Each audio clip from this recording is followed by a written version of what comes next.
Every single.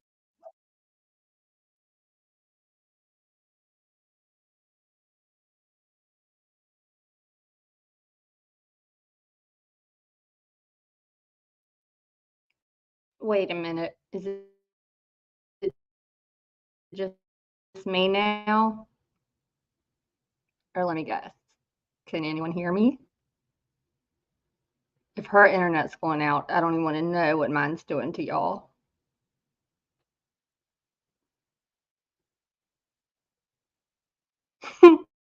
Okay. It's cool. I am Oh so my pumped lord! to talk about I this don't know where the stuff. I music's have coming felt from. Give me a horrible all second. week and I'm finally feeling okay. And oh, I don't know who she's talking to, but I'm so pumped. Hey, Johnny. Hey, Crime Sleuthin and Delana and Malicious Intent. And Let's really hope that hold that works on. this time. I think I just got all y'all. Hi, you guys. I'm so sorry. I don't know. Nightbot. Oh, Literally, can you hear me? Can yeah, no, I you? can. Okay, I was like, can you hear me? Um, I don't know why the music keeps going on like that. Everything was fine before I hit the live button. I hit the live button. There's music. There's fucking mother trucker. I just want to lose my mind. When we start a stream off like that, I swear it pisses me off. Sorry. Hi you guys. Mel, Crime Sleuthin, LFT, Delana. What's up, Blackhawk? Uh welcome I think I to caught everybody, but I don't.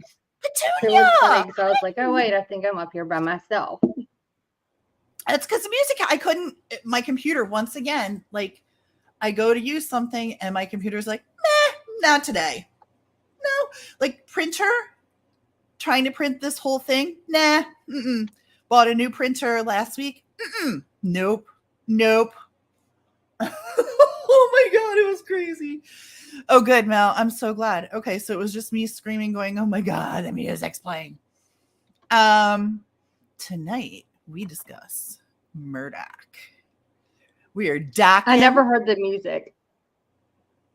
It went on for a really long time. It went on for a really. It started all over again. How much of a delay is there? Wait, how much of a big. delay is there It's between big. you talking It's a and large me delay. talking? Yeah, it's a large delay. Okay. Quite the delay. Okay. All right. I'll be back. Hi, Wheel. We got your message. We're gonna start working on that stuff too. Good gravy. What is alrighty. 6 minutes in. and we have ourselves a cluster. Your title summed it up. Wait till you see the video. I am so excited to do a video. I'm going to do a little short for that one because I just had so much fun yesterday watching the Poot stand up there, begging and just simply like, I can't possibly try this case. Neither can Jim Griffin. Nobody has time.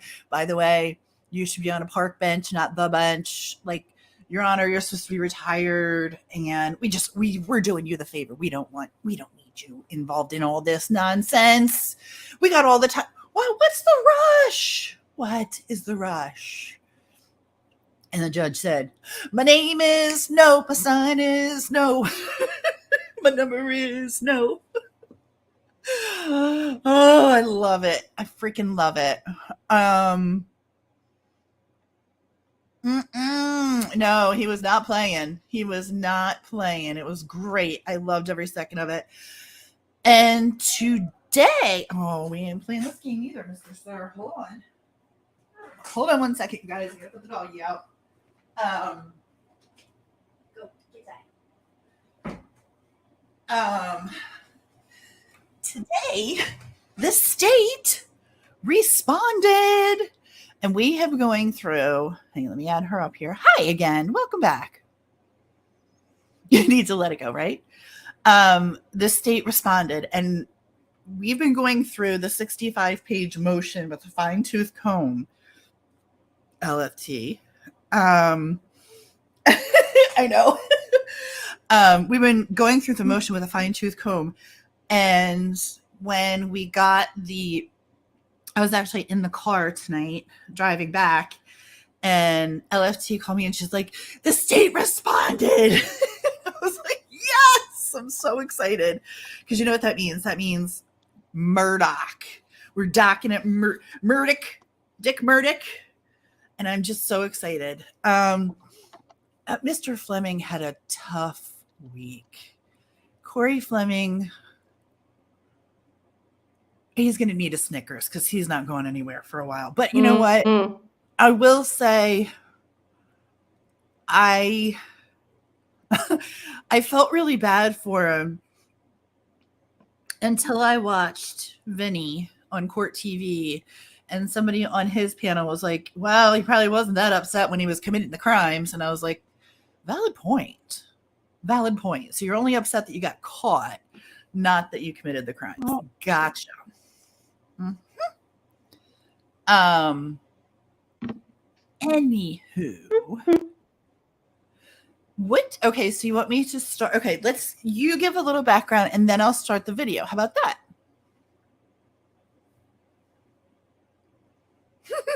Nippless chest. LFT, are you with us? I have no idea. It keeps cutting in and out on my end, and it's like every You're time really I move. Crackly. So You're really take your earphones out. What? Oh God! Can you take your earphones out? How much do you want to beat me with a stick right now? Like really bad. I don't have earphones in. That's the funny thing. Okay, well, you're very crackly. Every time you speak, it crackles. I'm on the computer. You know what I'm going to do? So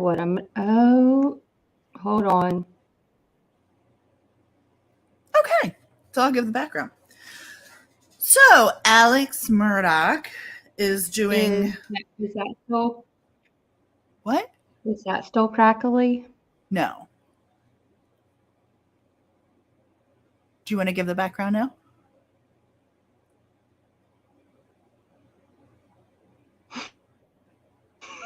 I'm joining for the love of God. Seriously, what is going on? Seriously, I'm asking, what is going on?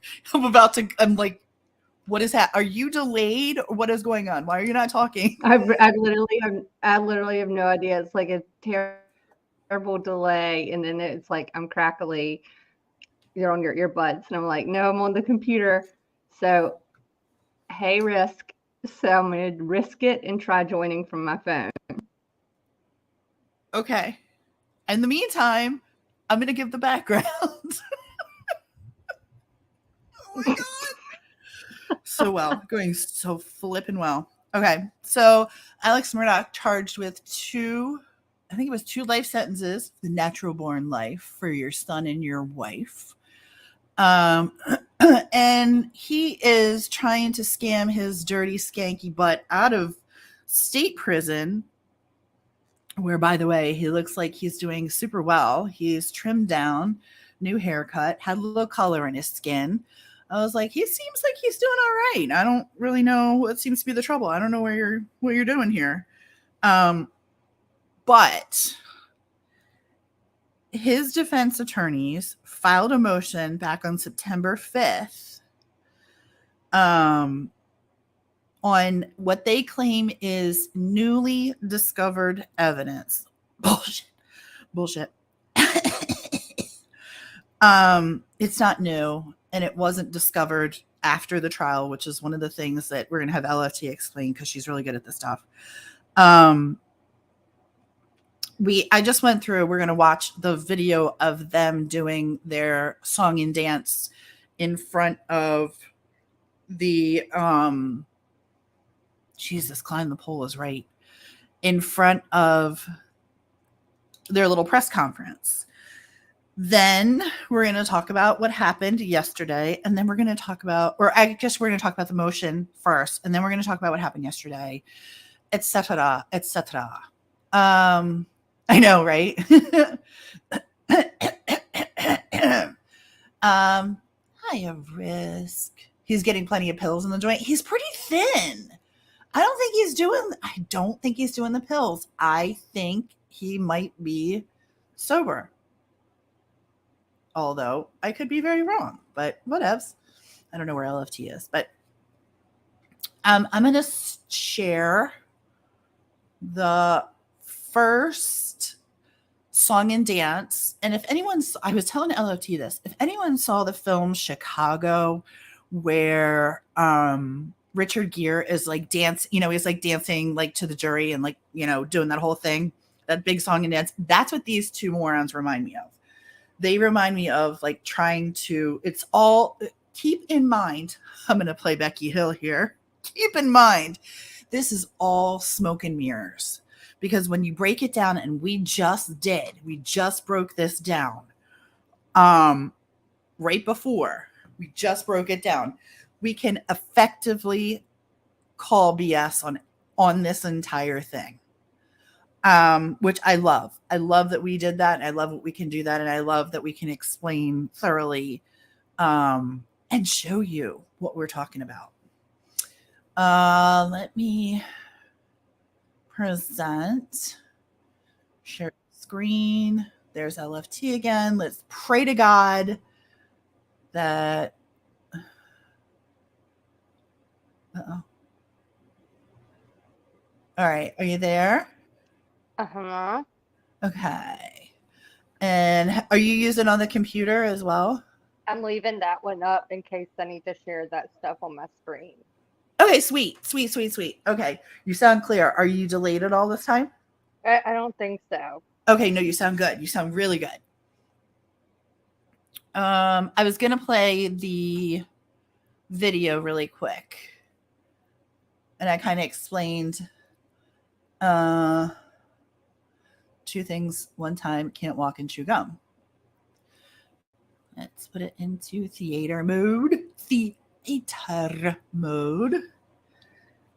And put it up there.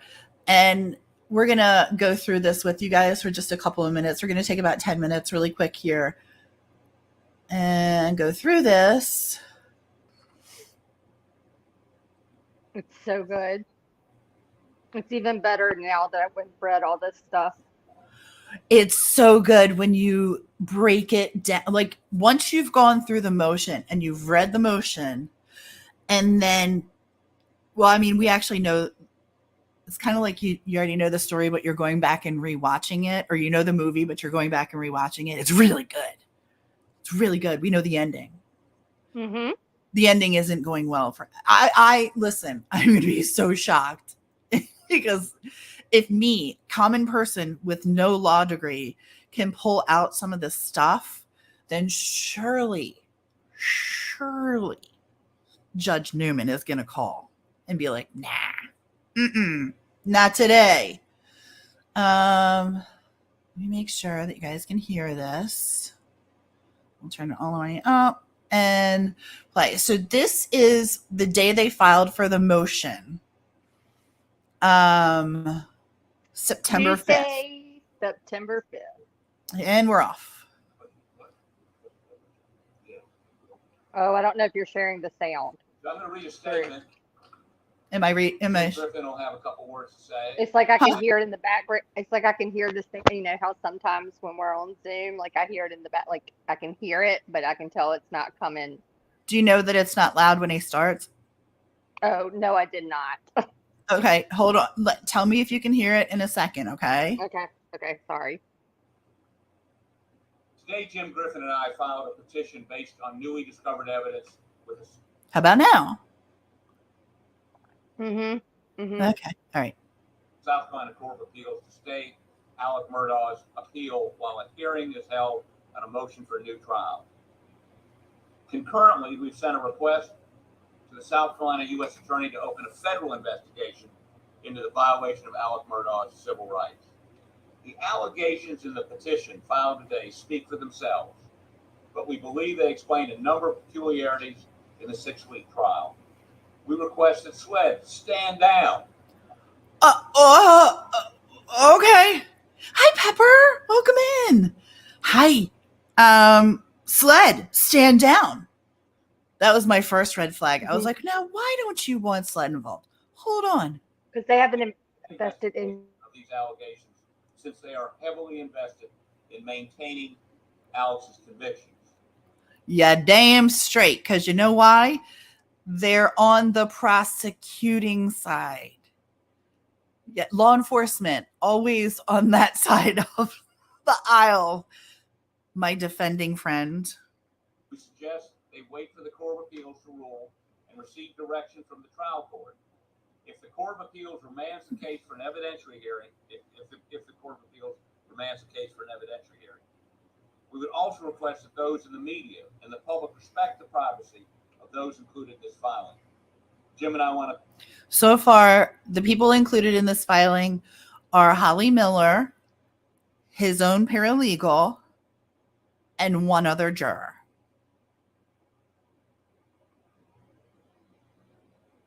Right?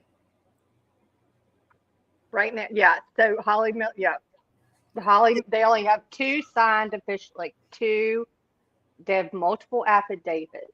2 of them, only 2 of those multiple, I've got the whole list, but only 2, even in terms of the jury, of the jurors, only 2 are actually signed by the jurors.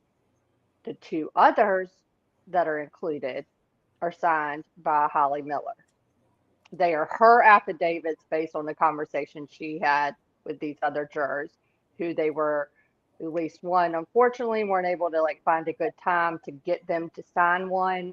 Don't get me started on that, because if it's such a big issue, you would make sure that you have it on record, but whatever. So in this motion that they supplied on September 5th, I believe there are only 2 in terms of the affidavits included in the defense's motion, 2 that are actually jurors provided and signed by 2 of the jurors. All right, I'm going to hit go. Thank those on our team who stand behind us and have worked tirelessly to ferret out the truth. Alex Murdaugh maintained and still maintains his innocence in the murder of Maggie and Paul, and believes the truth will ultimately prevail. Jim? The right to a jury trial is a fundamental principle. This is my favorite part, because LFT brought up, hold on, I'm trying to get rid of the comment. My computer is so screwed up right now. If you want to unravel a case quickly, then Jim Griffin is the man to do it for you. He's the one to play battle chip with because it'll be like inadvertently he'll be like, all right, C11. Don't look for A75. Yeah, they'll be like B11, and it'd be like, damn it, a hit, and he's like, damn it, I didn't mean to hit. Well, but Jim's also the guy that says, "Oh man, please don't hit B12. Don't hit B12. B12." Such a dork.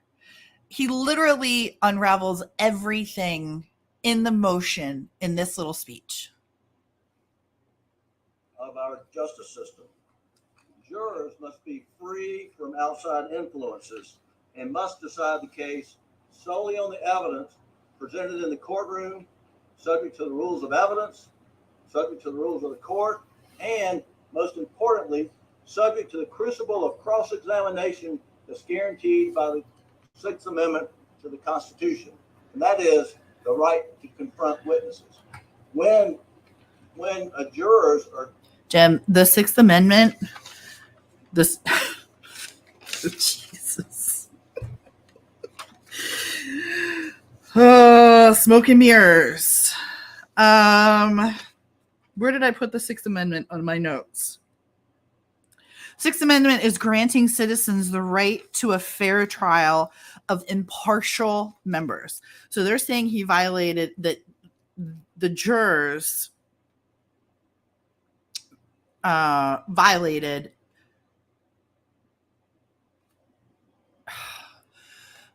sorry, I just got a text while I'm live. I hate that. That his rights were violated. Sorry, that just threw me, that text. Which is not true. But go ahead.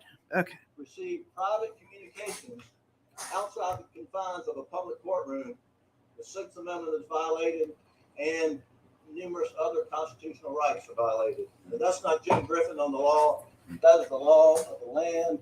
And I want to quote from a decision from the South Carolina Court of Appeals, which is behind me, and states this: where there is a private communication of a court official to members of the jury, an occurrence which cannot be tolerated if the sanctity of the jury system is to be maintained, a new trial must be granted unless it clearly appears that the subject matter of the communication was harmless and could not have affected the verdict. What we had filed today, supported by sworn testimony of jurors, is that the clerk of court had improper private communications with the jurors, and the subject matter of those communications was the credibility of the defense. Oh my that God. the Murdaugh legal defense team put up, and it was the believability of the defendant's own testimony. Because he's a proven liar, Jim. Because he lied.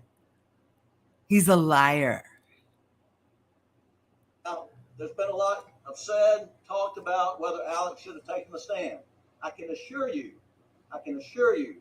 when we considered what factors and what we should and should not do and considered whether he should take the stand, we never considered the likelihood, as reported to us by the jurors, that the clerk of court would go in to the sanctity of the jury room before he testified and tell the jurors, don't be fooled by his testimony, watch out for his body language.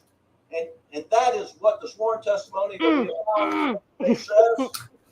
And if that is true, which we have every reason to believe that it is, If that's true, every reason to believe that it's not, there's no choice. you have sworn testimony, Jim. What do you mean it's not Any true? questions? Yeah. No? Pooh. Okay. I love it. Any questions? No. All right. Yeah, I have questions, Pooh. Well, I think we observed it. Mm. We did. No, I was there. Okay. Yeah. Oh. I was there. I watched it, but I mean, look. Did you guys catch that? They were like, you didn't. No, it's supposed to be newly discovered. How did you observe it? What? Newly discovered. I observed it. We were not looking to impute any nefarious. I might have been talking on mute. Clearly, what the jurors reported to us, that they were off talking, the 4 lady and the clerk. I saw them together, but I wasn't watching. I believe. Look, I've been doing this He saw him, but he wasn't watching. Almost 50. Mm. Well, you better get new Bedrock glasses. of any trial, and I've done hundreds of them, Hundreds. is that the clerk of court Oh, here we go. is the person that makes sure the jury gets their food. He's calling her the Tonight, housewife. someplace to stay. Yep. Their travel accommodations are met. They're not someone that ever should talk to them about the case. I've never had it happen. Again, I've been doing this for a very long time. Never heard of it happen. Never. Until this case. Until. One thing we want everyone to understand, the clerk of court is an elected official by the people, not appointed by the judge, not appointed by the judiciary. It's a public official who's elected and is an independent state actor. And so what we're complaining about in the motion that we filed today is the conduct of an elected official, not conduct by Judge Newman or anybody in the unified court system. And I think it's important also to understand that she is a state actor, and that's why we forwarded today a letter to the U.S. Attorney asking them to open an investigation into the violation of Alec Murdaugh's civil rights by a state actor under color of state law. But what? Pick a struggle, buddy. Is it Becky Hill that's your problem? Is it what she said? Is it her book? Oh, this is an interesting story. Well, they're not done yet. So, immediately in the aftermath of the verdict, we had received information that we needed to look into what happened in the jury room. We started down that road and we met a zone of silence. Here we go. Jurors would speak to us. No, So no jurors would speak to us. You know what I like to call, we were given the Heisman, right? And then when the clerk of court wrote her book, published her book, that zone of silence collapsed. And jurors were upset about that, the ones we talked with. Now, how did they get to those jurors? LFT? By dirt roads and knocking on a lot of doors. Yeah, but they didn't actually do it. You know who did? Holly Miller. That's who went and knocked on the doors. That's who went and spoke with these people. Not these two morons. They didn't take their stupid Mercedes down dirt roads on Sundays like they said. Holly Miller did. And she's the one who knocked on doors. And she's the one who jurors said, get out. I never want to talk to you. Or I will talk to you or I won't. Whatever. Not these two. Keep that in mind when you listen. Listen to the words that they're saying. And Jim will unravel this for you. More than willing to come forward and tell us the things that we had sort of heard through a whisper campaign. What? But and that's where he got me. Boom, right there too. Don't let me forget to ask about that. Some of the jurors who maintain that zone of silence, who have not talked to us. We did try to reach out to most all of them that we could get in touch with. We tried most of them. The information we got, I can tell you, was independent of each juror. The first juror we talked to, we got information about Ms. Hill saying, "Don't be fooled." And then God, don't get me started on that one.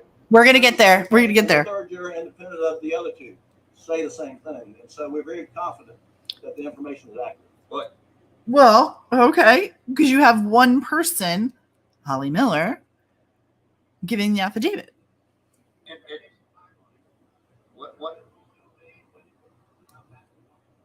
Ask them. I mean, we don't have any control over that. We just did receive a notice from the Court of Appeals that the Attorney General has 10 days to respond to our motion. Okay? Now, I think what's interesting to me, again, having done this for so long, is that once we had that initial contact with that first juror, we began going around. We had a list and knocking on, literally on Sundays, knocking on jurors' doors, asking them to speak with us. Some of them wouldn't come out. Some of us told us never to come back. But some did, and some talked to us.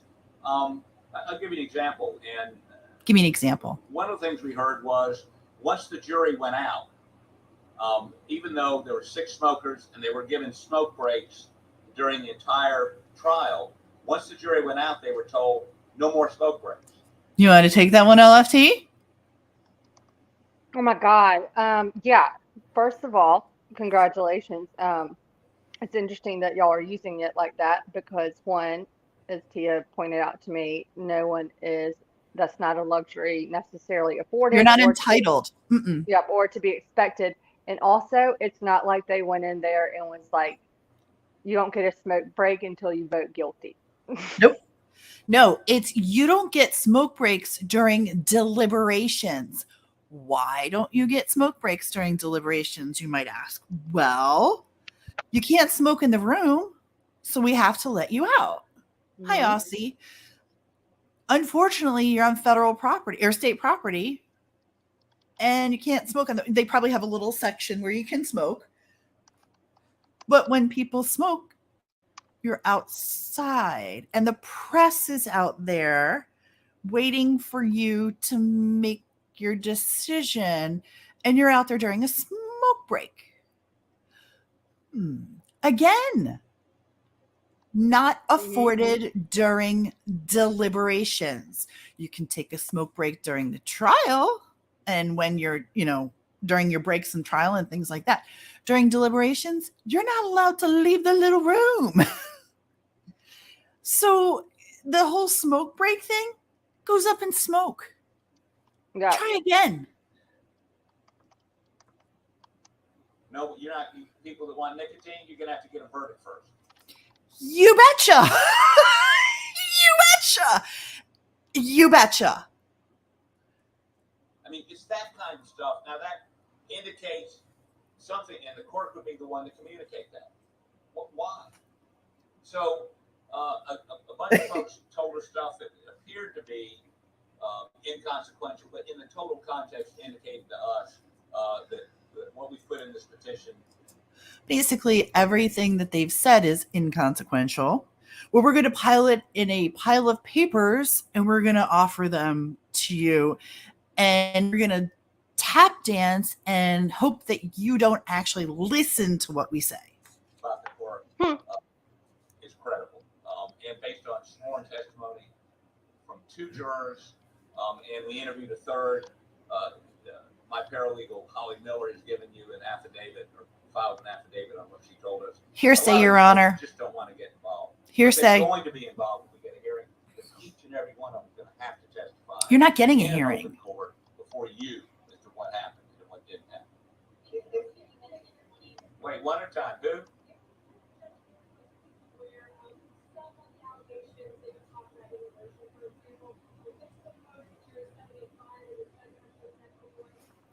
Long-winded. Good point. There's no suggestion that the judge did anything untoward. Oh, But what that does do well, is, no. in fact, he may end up being a witness. Nah. So, I mean, but until the Court of Appeals acts, that issue. Hey, is not Avery. actually dealt with. Welcome in.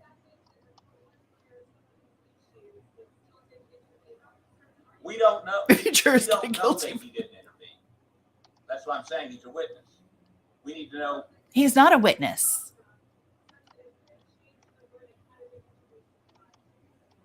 That's not the legal test. The legal test is the subject matter prejudicial to the defense. It's not would it have made a difference in the outcome. Was the subject matter of the improper private conversation material to the defense? If it's immaterial, like what do you want to have for dinner? Do you want to take a smoke break? Do you want to go home? The answer is yes, I want to go home. The answer is no, I can't take a smoke break because we're in deliberations. Those are immaterial matters. But when the subject matter is, and is reported under oath by these jurors, it was a direction on how you should receive Alec Murdaugh's testimony. Don't be. What do you want to say there, madam? I gotta shatter the glass ceiling real fast. Go ahead.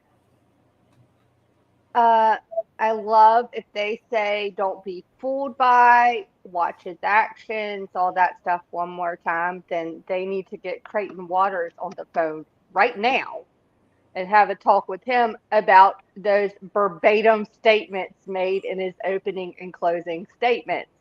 Get off my phone with it. What do you mean? What did Creighton Waters say? Right. Oh, this is too much fun and too damn easy. Give me more poop. Creighton says, Hold on, I'm trying to look without it messing up. Hold on. Watch his expressions. Uh,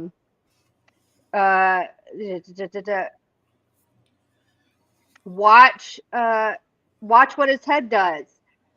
See if you observe that yourself when he's over there looking in your eyes, trying to convince you of something the last time. I mean, y'all, I could hold on. Oh, also about the thing about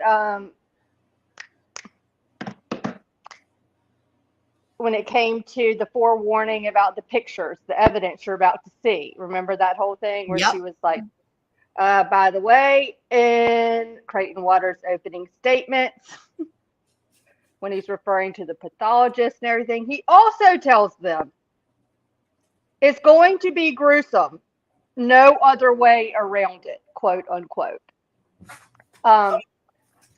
So again, if Becky, this, if Becky isn't Hill, isn't this ironic that the affidavit from Holly Miller, hashtag Poots paralegal, says those very things? and it's also the very hold on, let me look at my notes to make sure before I misquote her. Okay, yeah. Juror 630, by the way, one that was apparently said they felt pressured to vote guilty when they signed the affidavit on August 14th, 2023.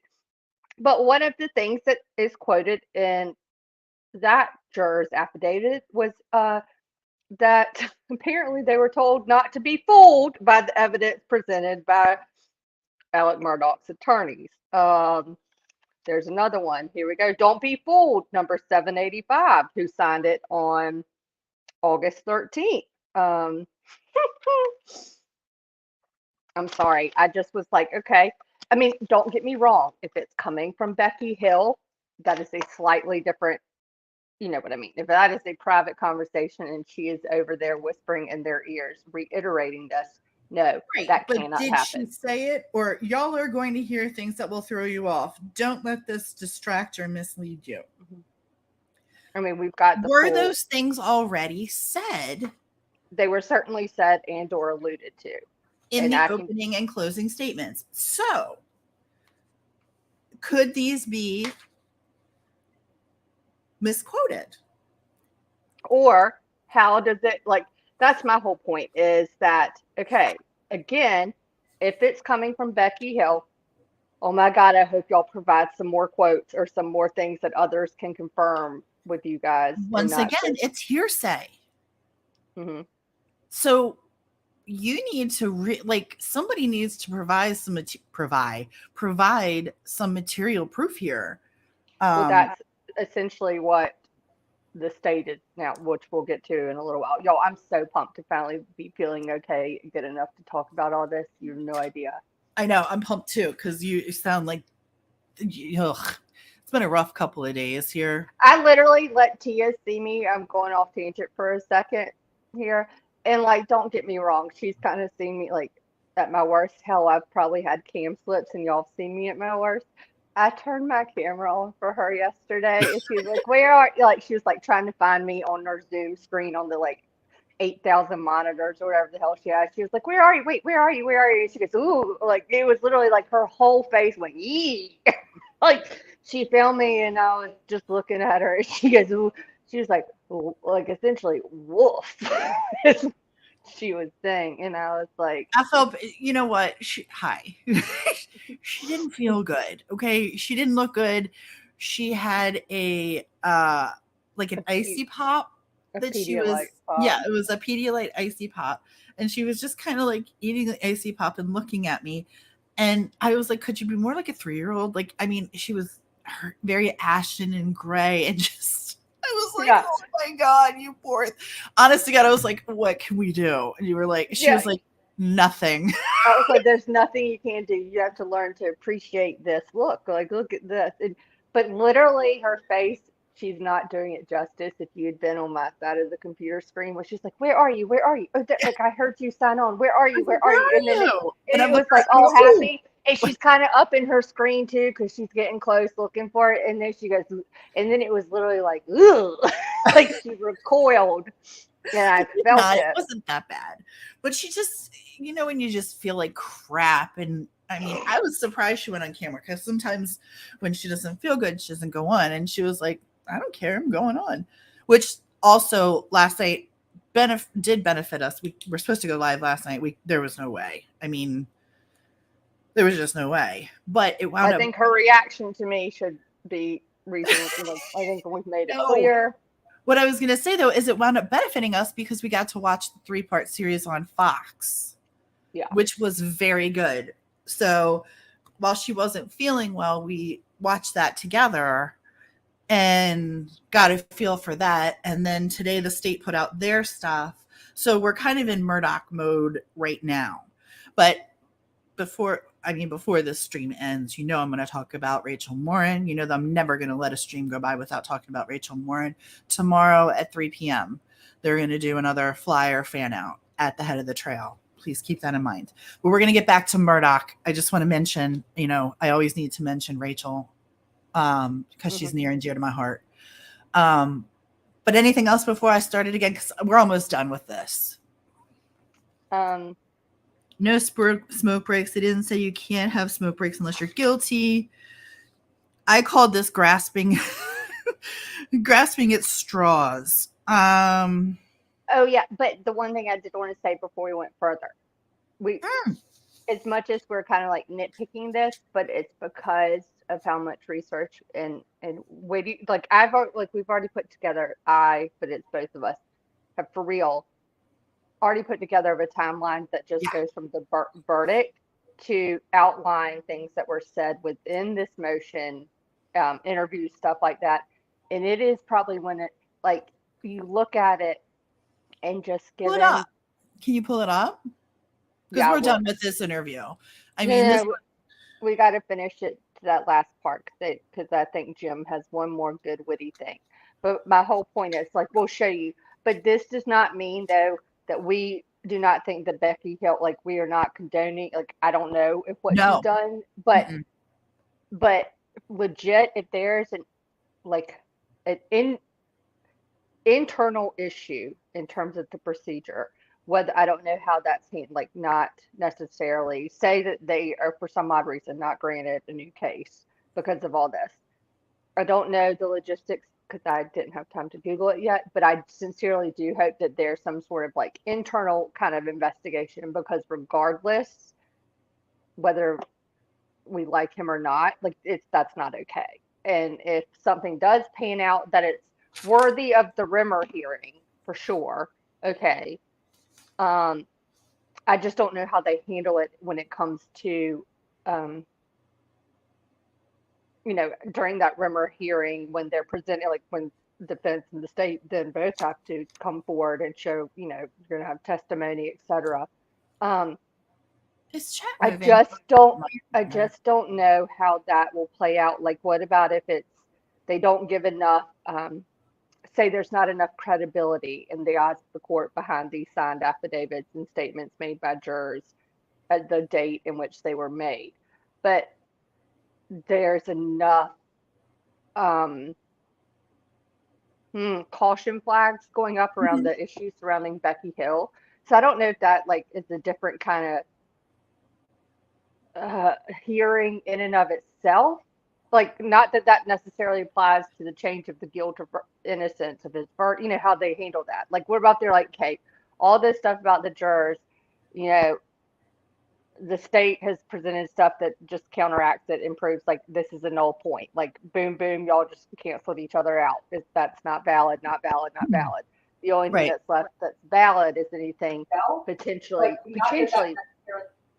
Oh, I love hearing myself in the background. Sorry, I had to turn it back on. Oh my God, it makes me want to shut up so fast. That's all y'all have to do to get me to shut up. No, I was pulling up on YouTube. That's all. No. That's what I was thinking, though. I just don't know how that would be handled in general, not even as it relates to Murdaugh in this specific case, but like, how does that, if there's something that needs like an internal investigation, I just don't know if they're going to be able to adequately make it apply to Alec Murdaugh. But I'll tell you, when you watch his actions between May, June, and July. Okay, Mhm. so we talked about this off, but Okay, but that was my whole point. We're not condoning like jury no, tampering or anything like that. no, we're not. We don't have a dog in the Becky Hill fight. I haven't read the book. I don't care about the book. I don't think the book is, from what I understand, it's not a very good book anyway. We're gonna leave it at that. I don't care. And we don't have proof that she is the one that said these things. The state is requiring more proof, and I'll get to that in 1 second. But when you and I were talking before, how would it get overturned? How would his verdict get overturned? By literally having a whole new trial. Okay, how would you get a whole new trial? By proving that there's credibility to the information provided within the affidavits in motion as a whole on the Right. defense's part. So here's the thing that bothers me about that whole thing. Your credibility is based on your paralegal, the defense's paralegal. Well, two of them are. 2 of the 3. 2 of the 4. 2 of the 4. Excuse me. Thank you. 2 of the 4.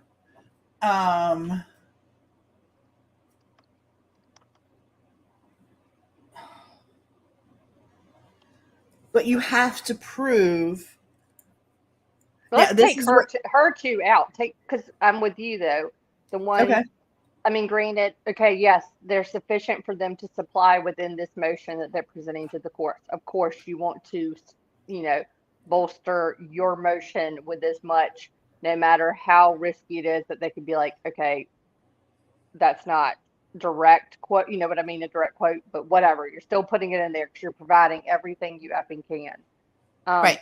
I don't know how, though, the ones in terms of Holly Miller can't be, like, I'm like with you.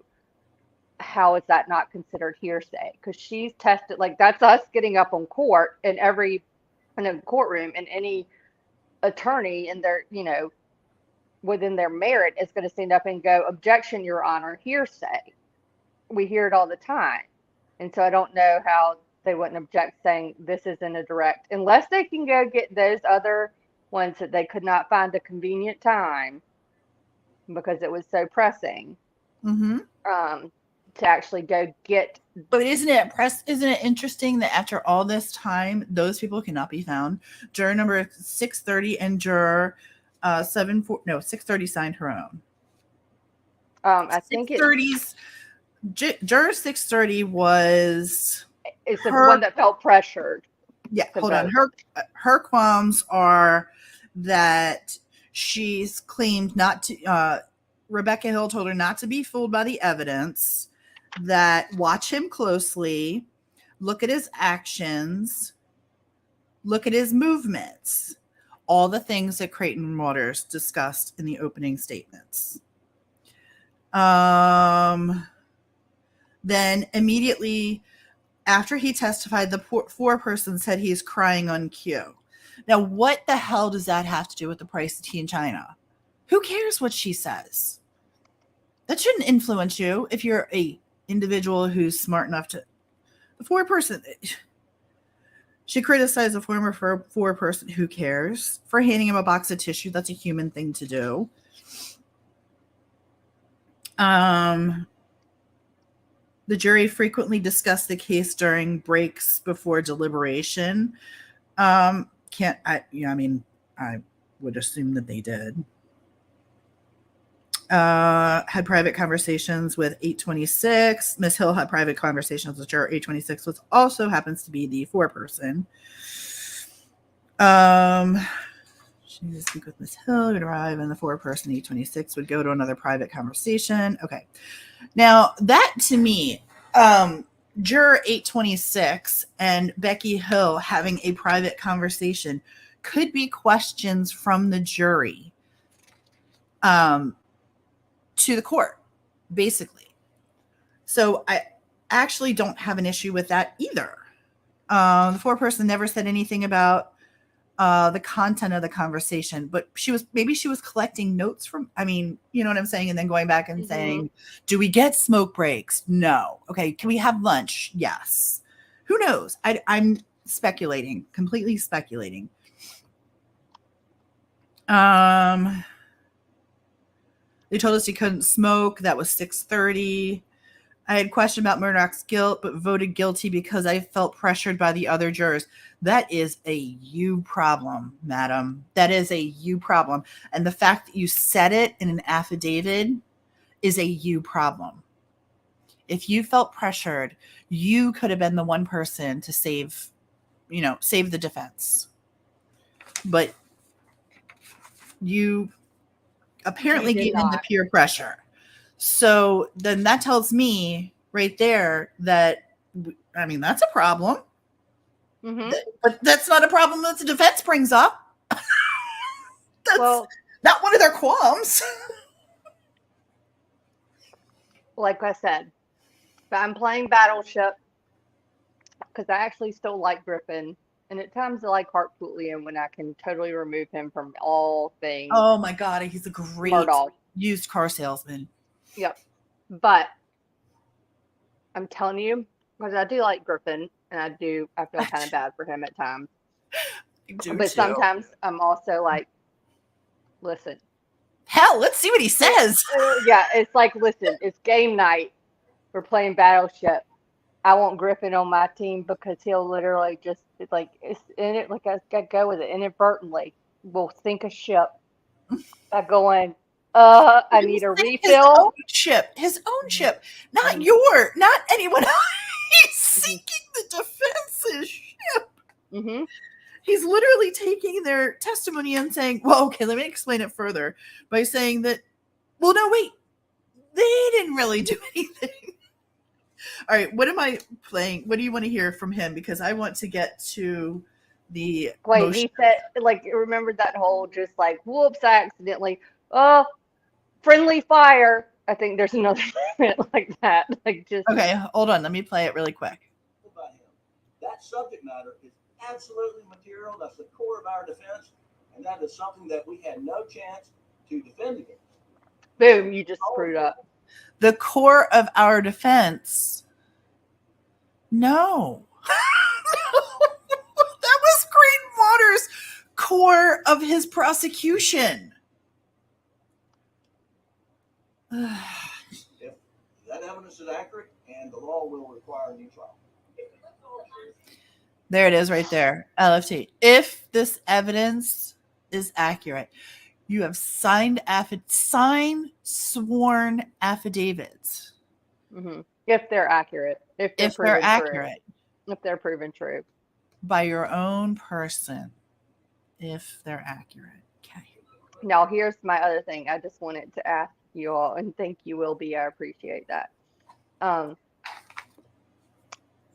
Did he not say, okay, when does the trial end? When does it reach its when is it over and done with?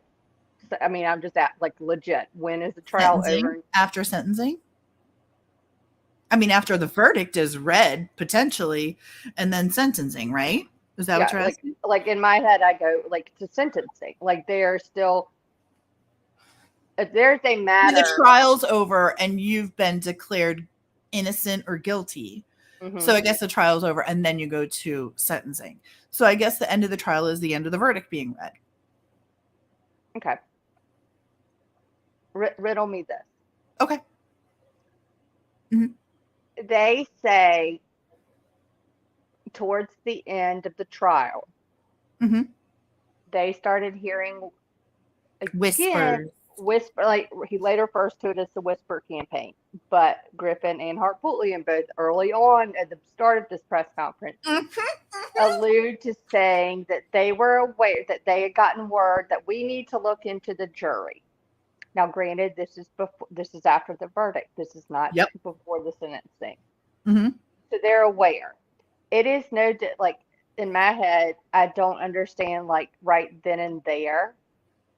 If they're aware of something, they're hearing this. Just as, oh my God, which will lead us into the Mhm. Becky Hill thing in a little while. Go But ahead. just as Becky Hill apparently sees whatever Facebook post, like she sees something in the midst, granted, we haven't had the verdict yet, but still the same kind of notion, like, holy, ooh, all right, maybe we need to make note of that. I should say something to the judge. Okay. Boom.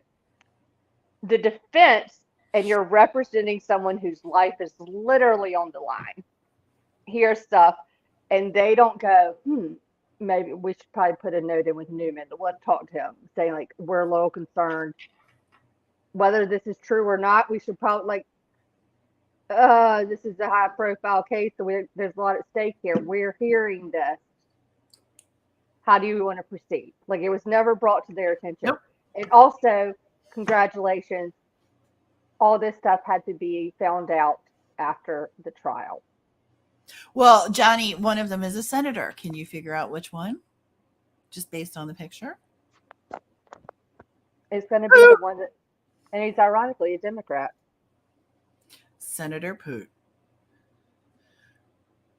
Okay, sorry. I just wanted to point that out. Like they're sitting there admittedly saying towards the end of the trial they had heard talk of something, you know what I mean? Like, and that's.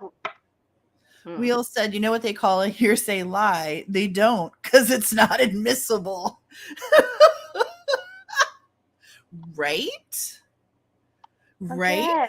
Isn't that crazy? All right, so I'll take this down and you hit me with that motion, that beautiful motion. Hit me. Look, Punkette threw a bra on. Oh my God. My excitement. Sorry. I just got goosebumps. Punkette. Thanks for being here. That is so nice of you. That means the world to me. Thank you for being here. All right. I'm going to stop. Oh, geez, Louise. That actually, because I love y'all all, however many, 20-ish, I don't even know. 4 of you, 20, 100 of you that are in here. Y'all give me 1 second. I need to use the bathroom real fast. I just need to go. I'm about to wet my pants. Can you give me 35 seconds to? Yeah. Everybody thought he was guilty when the Snapchat video was shown. So all this doesn't matter. Right. I know. Well, it was interesting. And I don't know how many people have seen the I think it's Fox Nation, the 3-part series, the downfall of the Murdaugh whatever that new downfall, Murdaugh, whatever. Oh, thanks for you got the beer virus. Oh, well, thanks for coming and hanging out with us. I'm really glad you're here. I really am very, very glad you're here. That's amazing. So, bottom line is these two go on and try to play ringleader in the circus here, and they're trying to throw smoke and mirrors up to say, we have nothing, but we're going to grasp at straws. We're going to file 65 pages of a motion, and we're going to blame the clerk of courts, a court official, in telling the jury, oddly enough, the very same things that were stated in the opening and closing arguments. I think that's weird. I think that's very interesting. LFT will show you her amazing timeline that she did. And I mean, if you guys know, you know that we've done a timeline on Murdaugh already that is ass kicking and literally rivaled the state of South Carolina's. I mean, it was so good. She did such a great job on that. We worked on it together, but I have to say she really did a lot of the work on that. And that was a kick-ass timeline, which I don't mind if she wants to pull that up and show that too. But she did another one on just the motions here, and it is so good. And she's gone through, we both have gone through each page and read it word for word and highlighted some of the things. And it's just, A human being with common sense can read through this pile and go, okay, well, this is great, except that your juror or your paralegal is signing it. Number one, that's a problem. And also, this is not going to get you a new trial. Now, we're going to talk about when LFT comes back. I want her to talk about the Facebook post, but I'm going to tell you that before we even get there, I'm going to play Harpootlian and say that's not even relevant. It doesn't even frickin' matter because it has nothing to do with anything. The woman was dismissed. We're talking about the egg lady. If you guys know the egg lady who was dismissed. Are you back, LFT? Yeah, keep going though real fast because I need to step out. Okay. So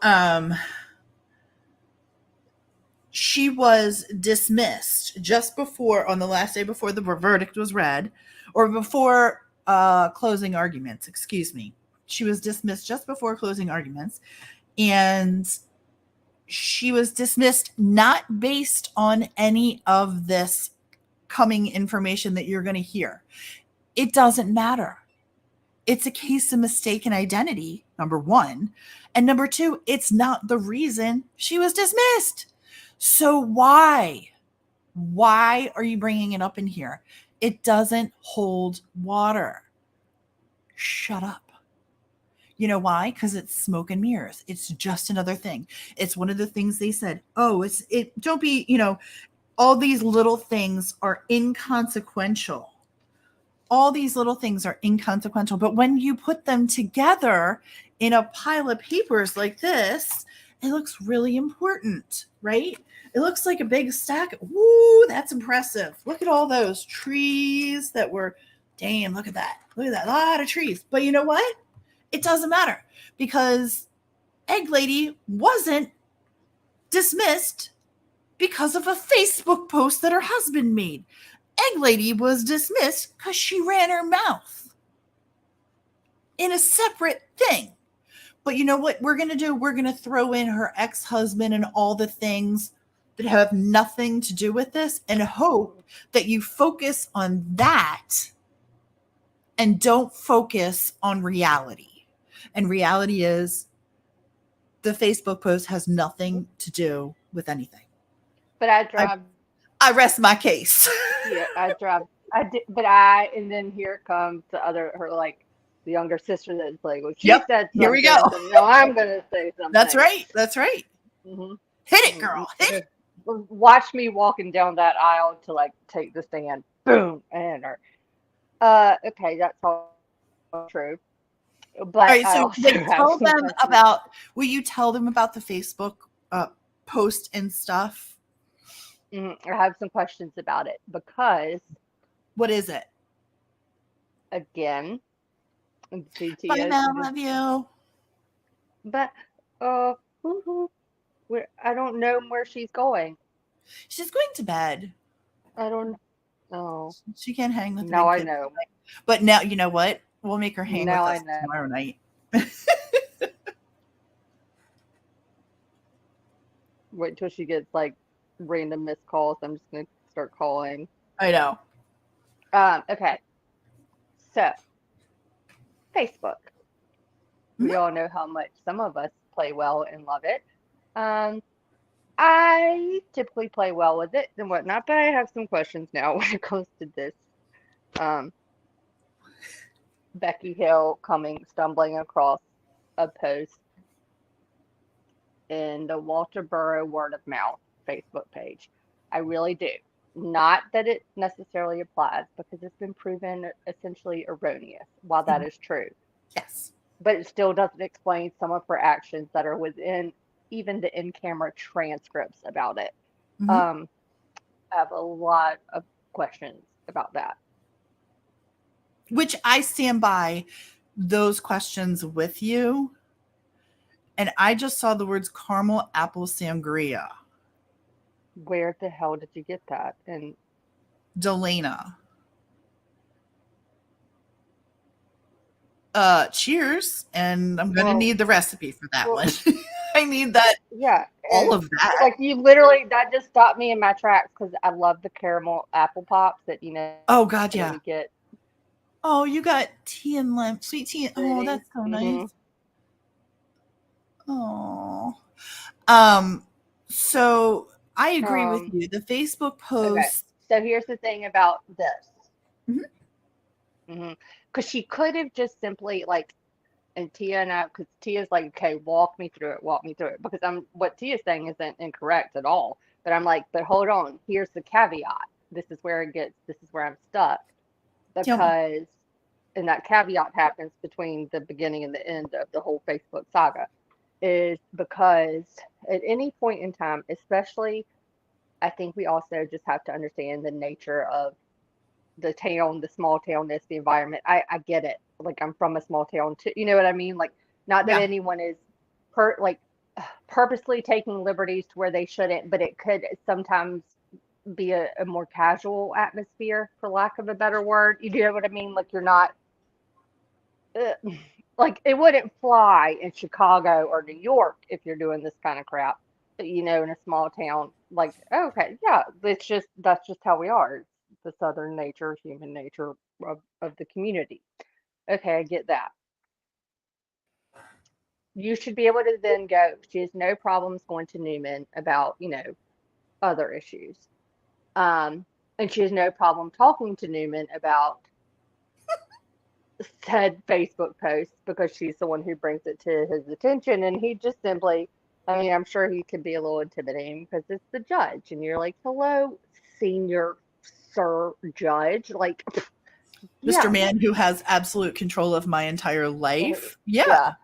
Um, so yeah, it could be a little intimidating. But here's the deal. When she brings it to his attention, what gets me is that y'all have mapped this out. She goes home on the was it the 24th? Let me make Mhm. sure. Hold on. I'm going to double check. Hopefully That's that's okay. We'll just hypothetically say AD. Hill sees the post when she gets home from court Friday the 24th. Uh-huh. She comes across this post and is kind of like, "Oh, that's weird." Yada, whatever. Because Um, why? Why is it weird? because it's talking about a potential juror on it's apparently made by Tim Stone talking about one His of the ex-wife jurors. who's a juror. But I don't think the original post specified ex-wife. I don't think it ever said his ex-wife, get this, because it didn't in the apology either. I don't think it ever specified ex-wife, but what it specified was that there's a juror on the Murdaugh jury, which is currently still underway, that is talking about it and giving his or her opinion on Alex guilt versus innocence. Right. So that's enough to catch her attention. So she goes to the judge on Monday. So then Monday would be the 20, Friday's the 24th, 25th, 26th. So the 27th, she goes to the judge and tells him about this. February 27th. Hmm. Right? Because that would be, Yeah. yeah, Monday. That would be Monday. So she goes to the judge and he says she's alerting him to this post or whatnot. And so he asked, like, okay, can we see this? And she says she can't produce a copy for the judge when she's asked. But Lori Wise, who is a subordinate of Becky Hill, found the post was removed and had been replaced by an apology post. See, Mm-hmm. already to me, that's weird. That like, because remember, she said they immediately print this off, but they didn't print off the original one that she saw. It's weird timing. But here's the kicker of it all: when they did it, if we're going by it, and we just have to go by that, what we're assuming what these people have said in these affidavits are true. That's just innocent till proven guilty, whatever. Even in reading these motions, innocent, you assume it's truth until it's proven otherwise. where was I going with this damn thought? I have no idea. L freaking T. Hold on. But like I said, it doesn't matter because when Oh. they went to talk to her, But it was already deleted. Here's the thing. Well, it was already deleted, but it's not even her husband. It has no relation. But It's she goes, the wrong person. So but this is where the defense, I think, has, where they're saying is, ha ha ha, you're right about all that. But here's where we're holding the clutch, is because we also know that juror egg lady had shown her a picture of her ex-husband, which would certainly show that the profile pictures of the Facebook post did not match. This is after the initial conversation with Judge Newman. Instead of going back to Judge Newman and saying, you know what, we've looked into it, we verified it, it's not him, the pictures aren't even the same, whatever, our bad, continue to go. She doesn't do that. She keeps going she leaves that piece of information out, and that's what is stuck in their craw. Rightfully-ish so, in terms of you're doing whatever you can to defend your client. They're going, wait a minute. We know that according to this affidavit, this juror showed her a picture of him, like the moment, because she wasn't even aware of this shit until Becky Hill told her about it and everything. Right. And she's mortified and saying, this did not happen. I haven't seen my ex in 10 years, yada, yada. Here's the picture, whatever. They realize the pictures don't match. Instead of Becky Hill going to the judge with that, she continues on with this like weird thing about the Facebook post. Like now it's an apology, whatever. She also tells, allegedly, juror 785 that members of the SLED team, as well as personnel from the court, have already spoken to your ex and have confirmed that he did this, essentially. Whereas her ex is going, I never spoke to, no one ever contacted me. I don't know what you're talking about. During the February 27th-ish mark. I don't understand that. Like, that's where she gets me, is where, damn, Becky, what the hell were you doing? Well, the thing that gets me is the judge saying to her, like, why are you, you're talking to the juror. That bothers me. The judge saying that is, to me, a problem, but that's not. Okay, here, right here. Her actions, if she doesn't want to be sketchy, don't do sketchy things. Do you know what I mean? Like it could have been. Hold on. Page 54, the rough draft.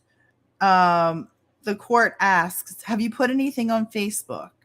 Juror says, not regarding this case. I put a positive post on. I gave Miss Becky my full access to my Facebook. I've put positive posts on, but I've done that for the past 3 years. Has anyone posted on Facebook about you? Juror, I wasn't aware of it until Miss Becky told me today. What did she say? She told me that if I had an she asked me if I had an ex-husband, and she asked me if I talked to him about the case, about being on jury duty. I said no. Questioned her on why she was asking. I haven't seen my ex-husband since 2014. The judge asked, does he live in the area? She said he does now. He lives in blah, blah, blah. I have 3 restraining orders on him. So the judge said he's basically up to no good. She said, I wouldn't say that. It's a lot. The juror says it's a lot worse, but that's a nice way of putting it. Juror also says, but Miss Becky told me, I was very upset after she told me that. I have, like I said, 3 restraining orders against him. I wouldn't have anything to do with him. If I didn't have a child with him, we'll proceed on that. But other than that, I have not seen him or talked to him or anything since 2014, other than getting restraining orders in Colleton County. I have 1 in Orangeburg and 1 in Berkeley. And the judge says, wow. And the juror says, but Miss Becky said she went to look for the post again and that it had been deleted. And I don't know who she talked to or anything else, but she said apparently. And the judge says, whoa, and did she tell you this? And the juror says, it was after you let us go on the last break. I was very upset. She came down and talked to me and said that apparently, I don't know who talked to him, but said that he was drunk and removed a post. And so the judge said, so had she discussed the case with any of the other jurors? Has she discussed anything about the case with anyone else on the jury? Juror says, not that I am aware of. Here's my issue with that. This is juror 741, right? LFT, isn't this the right juror that I'm talking about? And are you muted? No, I was trying to unmute and I couldn't Oh. get to. I was like, It's 741, right? 741, and that's one done by Holly Miller. Right. But the one that's the ex-husband and all that is juror 741, correct? Good night, Johnny. 785. 785. Right. 785 is the X. Is the one with the X.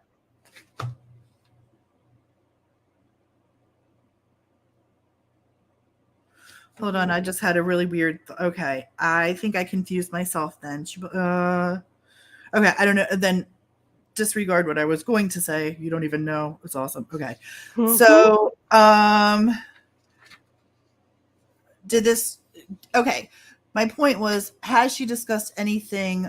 785. Is she in here? Is her affidavit in here? 785. Yeah. No, it is not. Why is that? Because I didn't talk to her. Because she's already lawyered up. She had already lawyered up, I think, or had at least had legal. She had legal guidance. I know shortly after she was dismissed, she was offered legal guidance. I don't know if she was right, but they're right necessarily here taken on as the a record. client, but I believe she is. Okay, but right here on, I think she's a client of Joe McCullum. Right here on the record, she's saying, has the clerk discussed any of the case with anyone else in the jury? Not that I'm aware of. So this juror here says, I never saw her. I never heard her talking to anybody.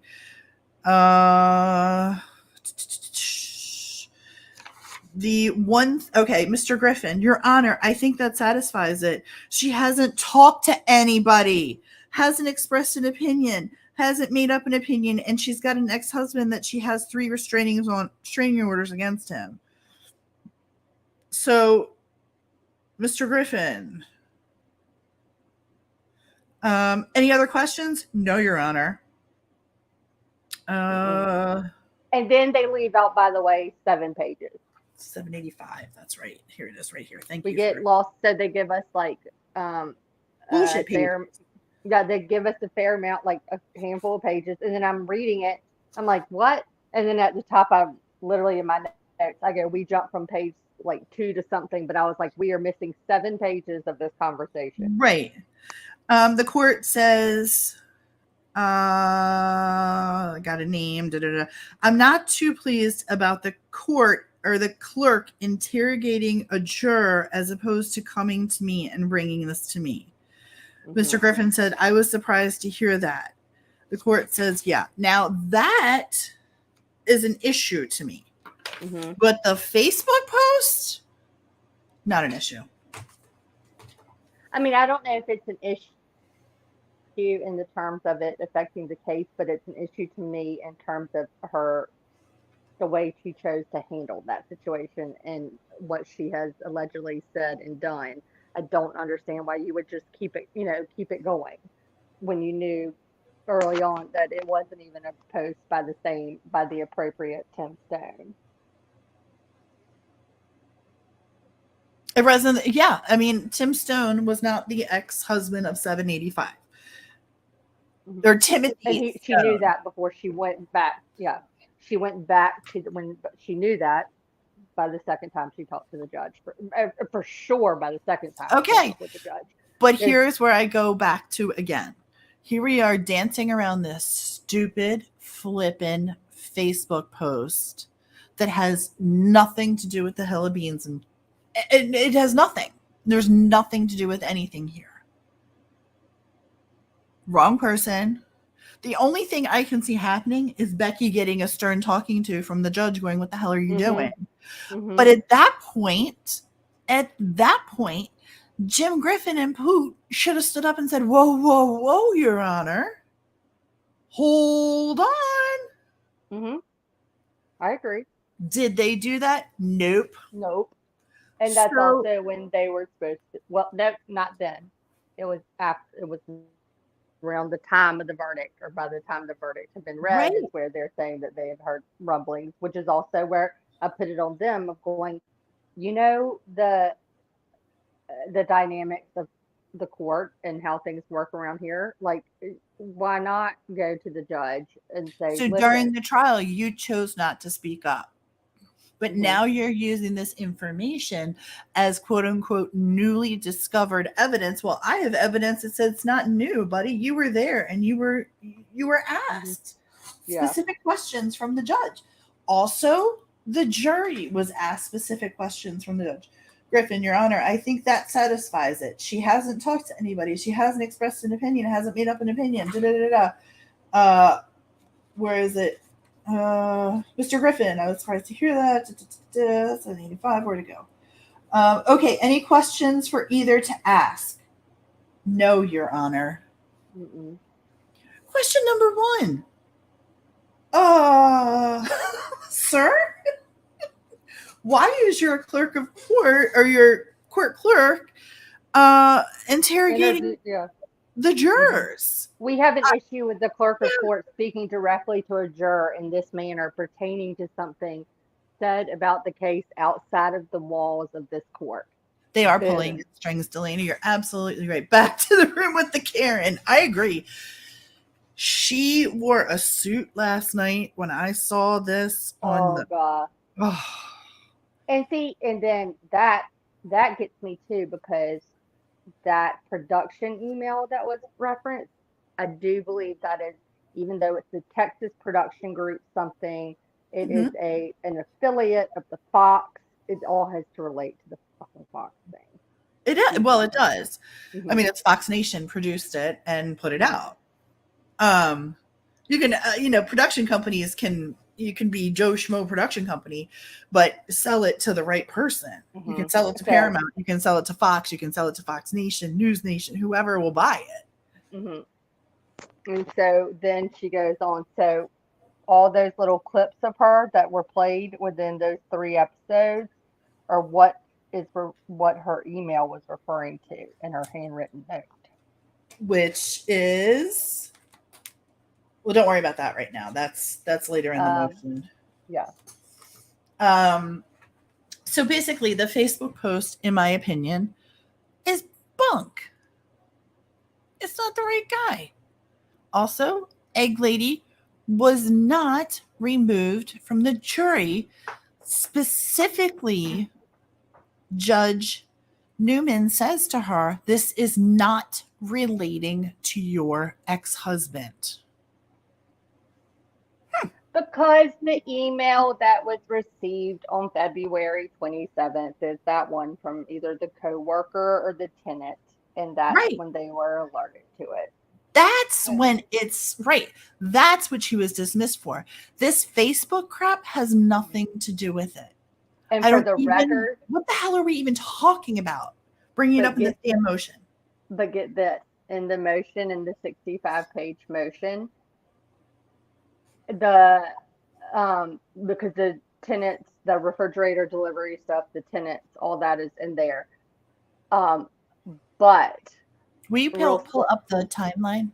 Yes, but real slick move was that if anyone was actually reading the damn documents, at the bottom of one of the pages, there's an asterisk. and it says that so and so alerted the court via email Mm-hmm. about this, about like, allegedly a lady talking about matters relating to the case while still a part of an active jury. That I think that potentially, um, coupled with whatever he heard about, said Facebook quote or Facebook post was enough to say, you know what, there's too many indications of potential. Where there's smoke, there's fire. And Mhm, and I think that is absolutely true. I think where there's smoke, there is fire. And for that reason, I think that Becky probably overstepped some lines. But to what degree, I'm not sure, because it can be proven that these statements were made by the prosecution. So mhm. you need to prove to me that Becky reiterated these, that they Well, weren't, these um, aren't original statements from Becky. And if you're unknowing and you're just picking up on this, midway through and you don't realize how Poot and Griffin work, they mhm, cherry pick. Well, any good attorney, let's be real. Any good attorney is going to cherry pick. They're going to say, "Oh, we're going to make them look bad by saying this, and we're going to pull this out." But that's not accurate, and it's not the truth. mhm. And for that reason, Your Honor, Alex, 6'4" orange ass can sit in jail. Well, yeah. Oh, man down. Ouch, man down. Man down. Sorry, eardrums bursted. Man down. So yeah, show the do you want to show the Okay, timeline to show, like, is it on the original I've got it document? right here. Yeah. Is it on the original document so you can show that as well? I think so, yeah. Okay, cool. Cool. Hold on. So, Sweet. present. You want to see our work? Let's show you our work. Oh my God, you have no idea how much I want to add to this. Like, as we're I speaking, know. killing me. Killing me, Smalls. I know, but we will add to it. And that's just the thing. Like, this is what we do for shits and giggles. Wait till we show you what some of the other timelines we do. Okay. Can you hold on? I'm going to make it. I did. Oh, nope, I messed it up. I got you. Keep right there. We got it. Go ahead. Okay. So, Which one are you on? I can't see. post-trial breakdown. Okay, cool. So before you do that, go through the tabs really quick and just show people Oh, the work that you put in. Listen, someone needs to tell Karen that minding your business is a full-time job. Elena, I love you so much. if anyone has forgotten, here is Welcome back, Wheel. our Murdaugh. This is our Murdaugh timeline.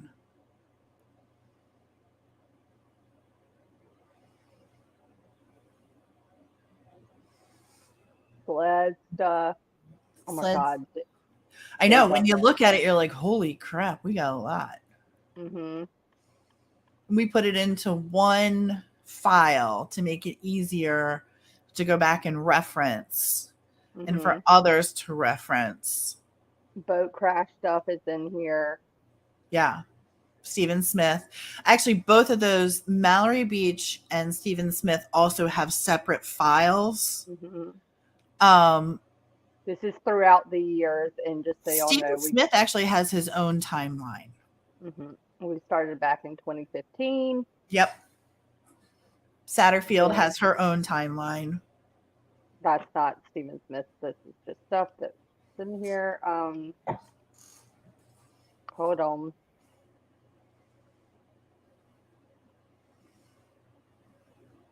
This is something that I can't wait to finish for y'all. Just sorry. I know there's nothing on here, but wait till we break this crap down because I've also figured out the jurors and I believe the names, and I can share the names because they were published on the talk shows and stuff they went on. But we're going to break it down literally to show y'all, like, here's what they said about quote unquote that Becky Hill said to them. Here's the Mhm. interactions. Here's like something different. So you can be able to scroll through this and you're going to see what applies to each juror and everything. I have So notes on that. I forgot. we've started a ton of that. But here we go. This is since the motion, the end of the trial and the motion. Actually, I added in, let's see. Today I've added in the state files the response to the defense's motion. So we've included that. But this is just off of what was provided on the 5th. 65. Yeah, the motion that the defense motion to suspend appeal for leave to file motion for a new trial. Mm-hmm. They can't have an appeal pending while they do this. Do you want to talk about the state's response now that we've gone through this? And then maybe tomorrow or Sunday, we can show videos of the trial and kind of explain in detail a little bit more. But I want you to get to the state's response too. Because the accusations for the defense are that basically Becky Hill.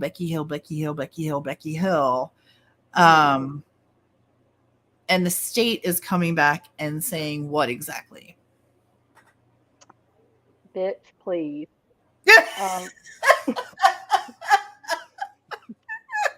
This is what the state has come back to say.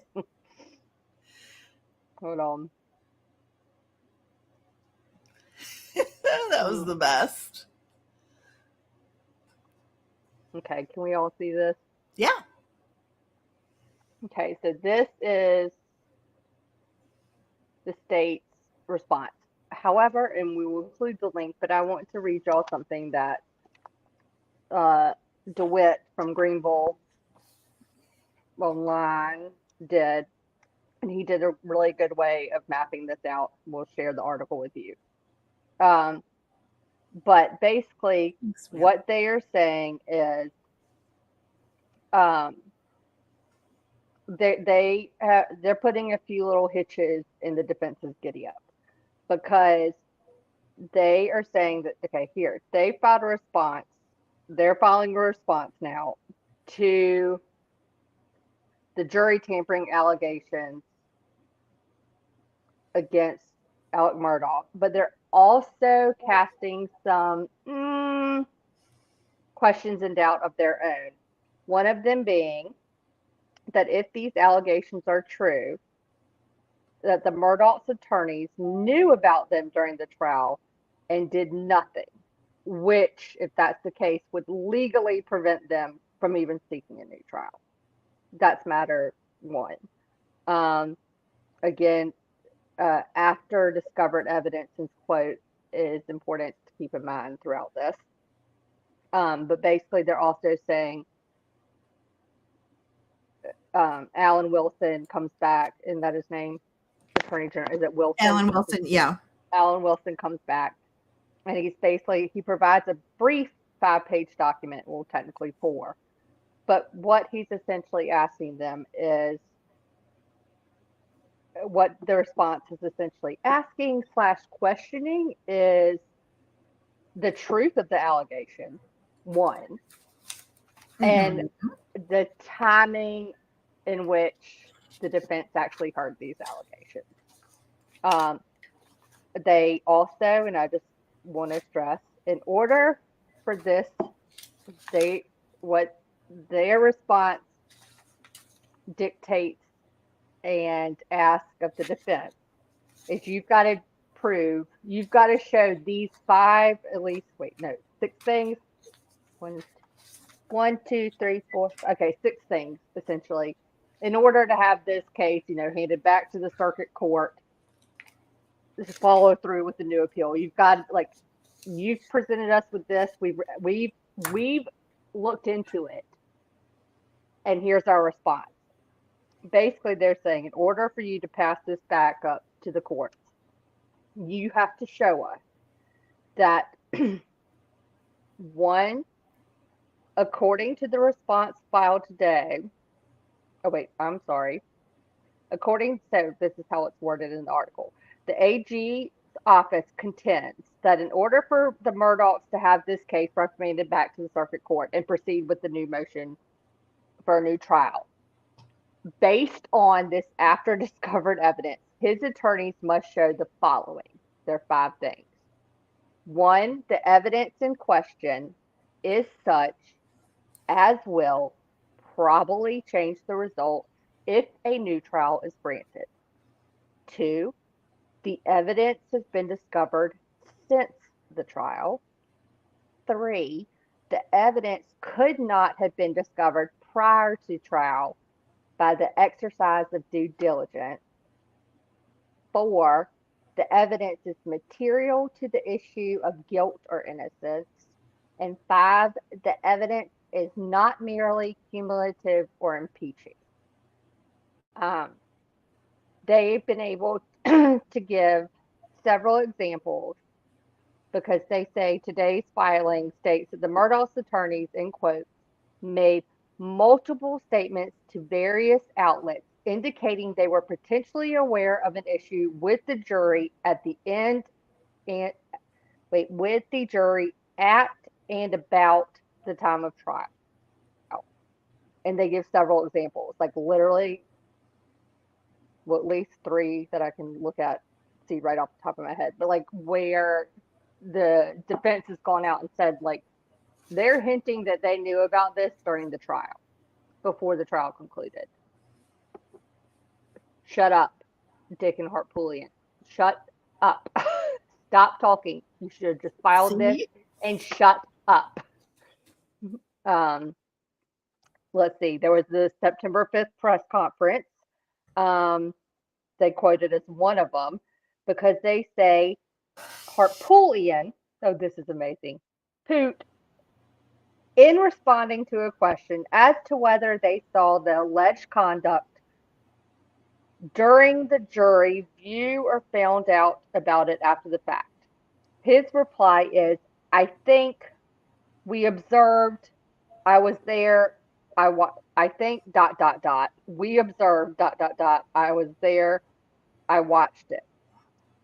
Oh, don't say that and file this motion. Yeah, that's not confirming anything. Later at the same press conference, okay, so we couldn't hear all the questions asked, but apparently, I guess, when a reporter asked if they approached the jurors, oh, Tia, you know this, if they approached the jurors or vice versa, Griffin replied that immediately in the aftermath of the verdict, we had received information that we needed to look into what happened in the jury room. Once again, that's the verdict trial. We were in court. That was on March 2nd. I got news for you. We were in court continuing with the case for sentencing on the 3rd. And by the way, if you heard about this on March 2nd, immediately following the verdict, not only did you hear the verdict, you heard those jury members were polled by Newman the same evening. I don't understand why you didn't come forward.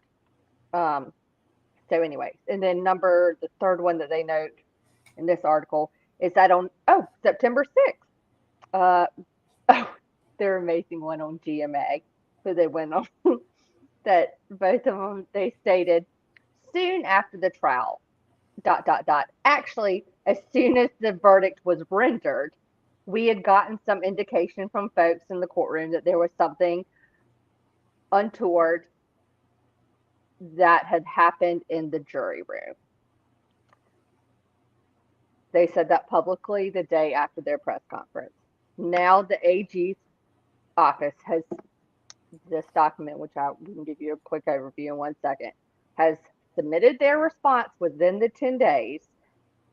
And now they are asking, they're essentially calling this motion, this 65-page one Mm-hmm.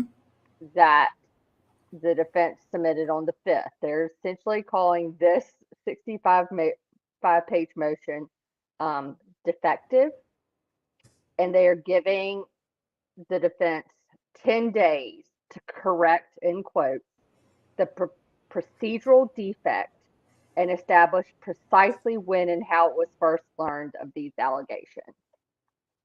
So now they're going to have to go back and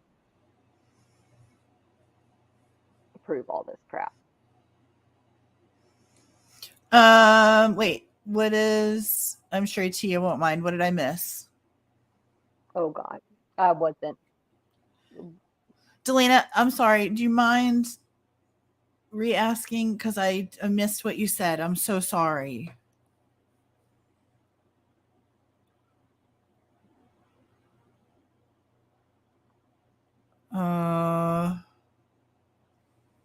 Whatever it is, no, I don't mind. Whatever. Whatever. Yeah, I'm going. I don't. Mm, Uh-oh. Exit editing. I got a link for some game. I will send it over to say, oh, yes. Yes, actually, Delana, funny that you were going to, I see that. And no, I won't mind a bit. And secondly, I probably will tune in. Let me see what time my game's on to. Go ahead, LST. Talk amongst yourselves. Now I know what we're talking about. No, I got you. I was just highlighting this is where they said these are the 5 things that they have to show. Did they cover? Do you think they got a shot at? Do you think they have a shot? I think they have a shot at a hearing, at a rumor hearing. Yes. You do. I mean, I think given the magnitude of the accusations and the magnitude of this case and everything else, it would be, I think it would be ill-advised for the system as a whole in South Carolina not to at least have the rumor hearing.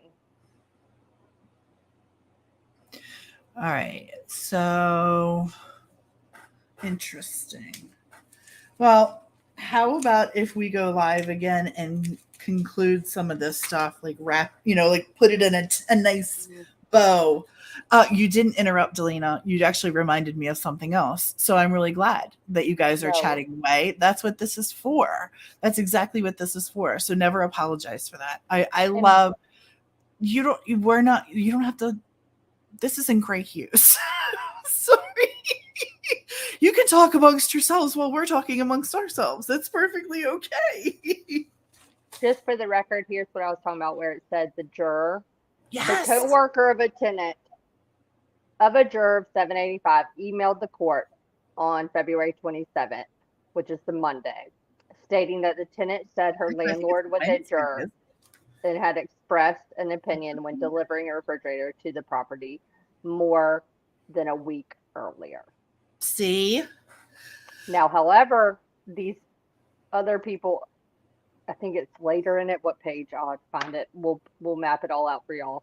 I printed the whole thing, so I've taken a lot of handwritten notes all over everything.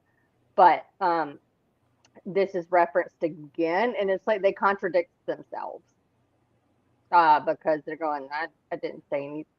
Was that them that said I didn't say anything, or was that her?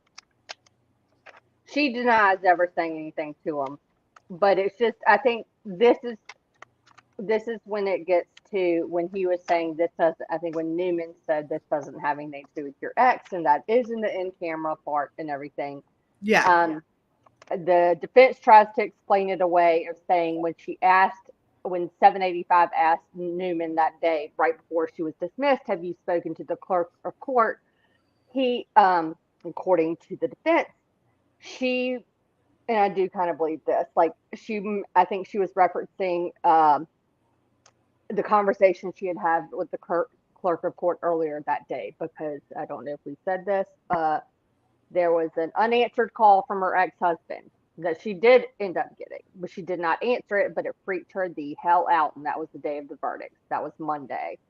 And she wanted to get in touch with the clerk and she was able to use the bailiff's phone. The bailiff did allow her to use his phone to have a conversation with the clerk of court. His name is Mr. Bill, apparently, is how they refer to him. Um, and so she was like freaking out because she was really worried that like all of a sudden she's hearing from him again. It really unsettled the juror, which is why she wanted to talk to the clerk of court. The defense is saying that is the conversation that she was alluding to when she asked Judge Newman, did you speak to the clerk of court today? And he said something like, wait, was that like, no, I haven't had the chance to talk to her yet or something, but this doesn't have anything to do with your ex-husband. And then she was let go. She Yep. got her eggs. She A made dozen eggs. I will never forget she that. got her eggs. She made 24 mini chocolate chip cookies when she got home and went about her life, apparently. But I did think this was really interesting because it's a footnote at the bottom of this, but it is included, I believe, in our spreadsheet. Let's see right here. Oh, yep, right there. On Monday, the juror did it. So we've got the coworker in here.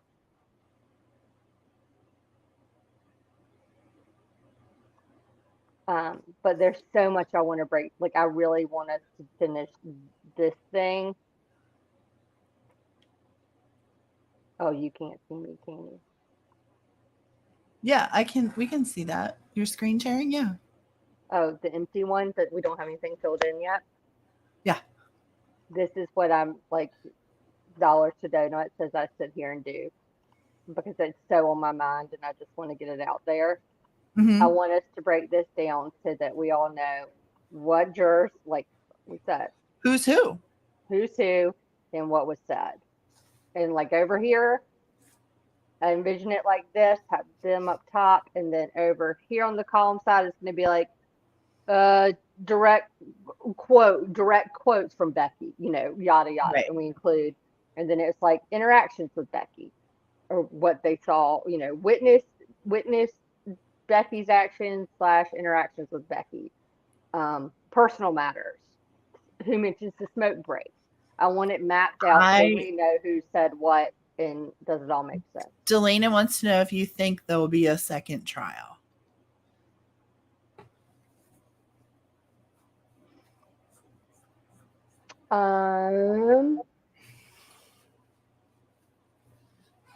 No, I don't think there'll necessarily be. I don't like a new trial. Do I think Alex is going to get a new trial?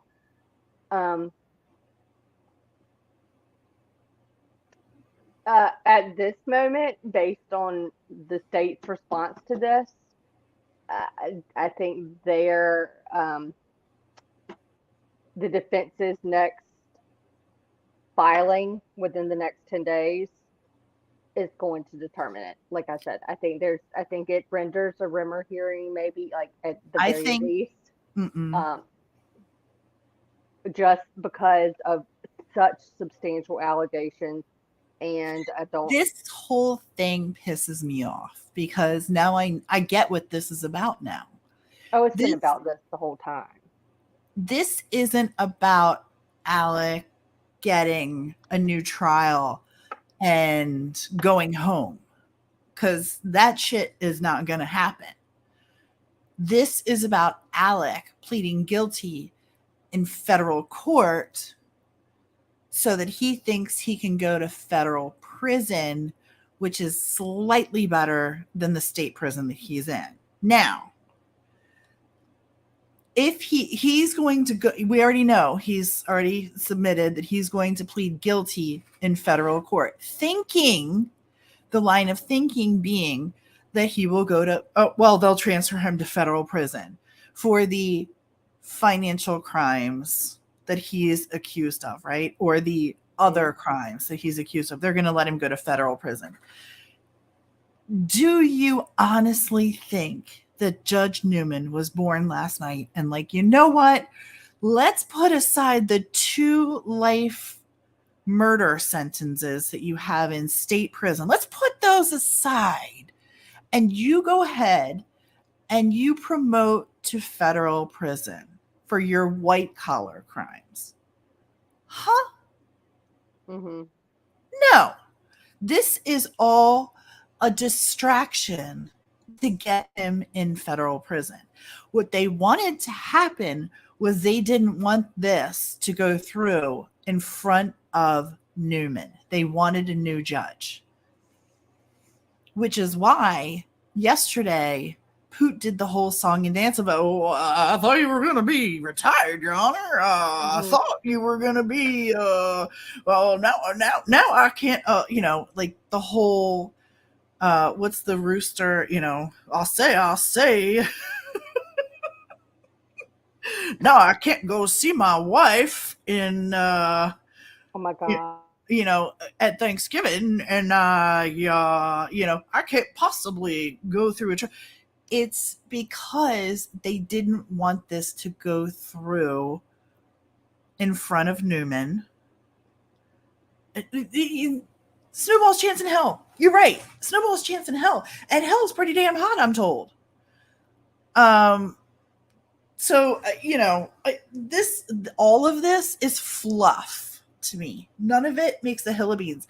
What it is good TV, but only for those of us interested in Murdaugh. The rest of the world doesn't give a shit because they know him as the guy that killed his wife and son. You know what I'm saying? They don't care about these motions and all this crap. They don't care. It's tax dollars being wasted and Poot being in front of the camera. It's a show, and that's it. A good show. You're absolutely right. Mm-hmm. So do I think that there will be another trial? No. I think there will be other trials concerning Alec and his crimes, obviously.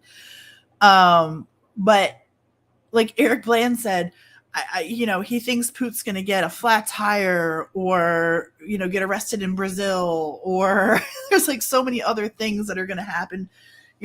He does not think that this is going to make trial on the 27th of November because Poot does not want that to happen. He had every excuse in the book on why his schedule just did not pan out for that. But we can go into that another time. Now, really quick before I lose everybody,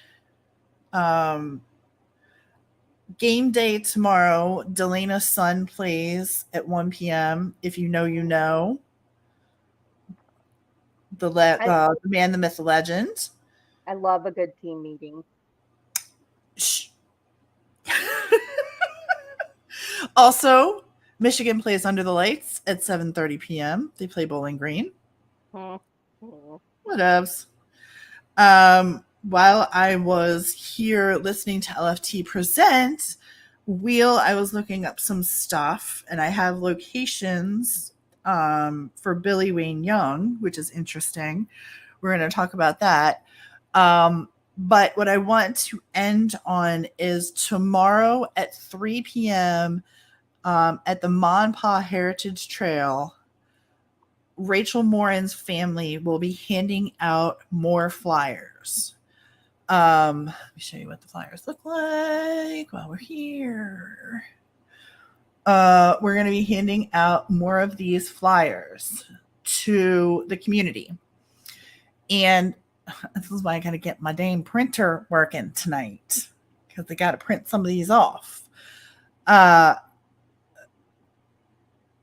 But the person of interest, the suspect, still has not been caught, trying to make him terribly uncomfortable. Her family is working very, very hard on trying to find out who did this. Hashtag Rachel Morin in this video, please. That's right. If you love the Fab Five, that's right. I did love the Fab Five until they called time out at the wrong time. But Rachel Morin, hashtag Rachel Morin, orange hearts in the chat for Rachel. Her family, we're praying and thinking, and we're working with them on some things on the side, which we will talk about at another time. You're a Chris Webber fan. I'm so sorry. God, that had to be painful. I remember watching that. It was so vivid. was screaming and crying at the TV. It was horrible. It was horrible. Jalen Oh my Rose. God, do y'all want to laugh? Do you want to laugh? Who wants to end on a really good laugh? Okay. Okay, don't get me wrong. I know what the Fab Five is. Like I know, like I go back. Okay, I get it. Jalen But I, Rose, Chris Webber. but I swear, just shut up though. You're gonna love me even a lot more in a minute. I literally thought it was like because I saw that after like my team meeting comment or something, and it was like the Fab Five, and I was like, I don't even care if it was all five of us. Yeah, you're right. We are the Fab. Oh my God. No. And I literally like going Oh, yeah. damn straight. Love it, own it. Even though, like I Oh, know, but in my head, like the context made it sound like. Just saying, never mind. Anywho, 3 p.m. tomorrow in Bel Air, Maryland, at the Ma and Pa Heritage Trail, the head of the trail there. They're going to be meeting volunteers to hand out more flyers. If you can print out more flyers and bring them, it's greatly appreciated. I know that actually, I'm not sure how many they have to hand out. I truly don't know the answer to that. So if you can bring some, that's always awesome. They like them printed two-sided so that we can attack both sides of the community, with the English-speaking side and the Hispanic side of the community. We really want to try and get those flyers out to as many people as possible. So yeah, so tomorrow we say, 1, go Legend, and we say prayers that he is safe and has a hell of a game. 2, we say go Blue here, because, well, we do. And Wrong color blue. I don't think so. I don't think so. Go Blue. And I know LFT likes her Carolina blue. I happen to like my navy blue, or Mason blue as we call it.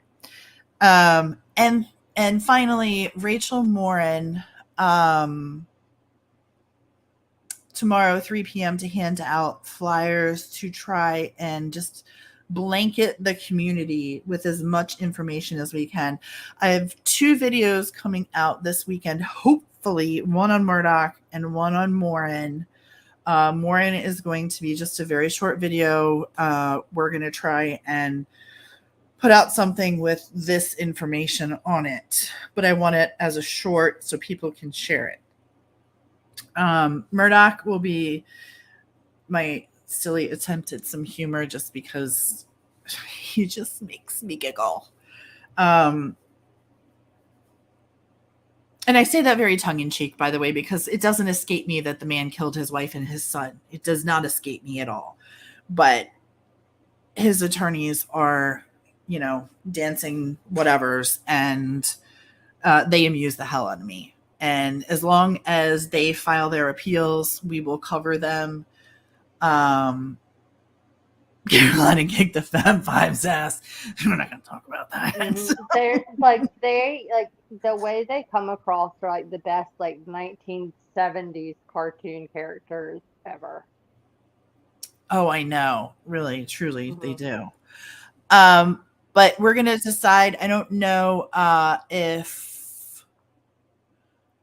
Oh, I'm going to try, Wheel. I'm going to try. I'm going to go and respect the family tomorrow. That's what I'm going to do, is respect the family. But I do have some notes here, Wheel, from the stuff that you sent, and I just looked up the area, and it looks like it's by Pimlico Racetrack, where it happened. So that's interesting to me. And now that I have the date and names and stuff like that, we can look into some things. So, Orange Hearts, hashtag Rachel Morin. Also, please put hashtag Rachel Morin on your own social media to keep her name out there, because the story is kind of quieting down just a little bit, even here locally. And I don't want that to happen. I want the pressure to stay on. So if you're a praying person, I ask you to pray for peace and healing for the family, the Morin family. I pray for I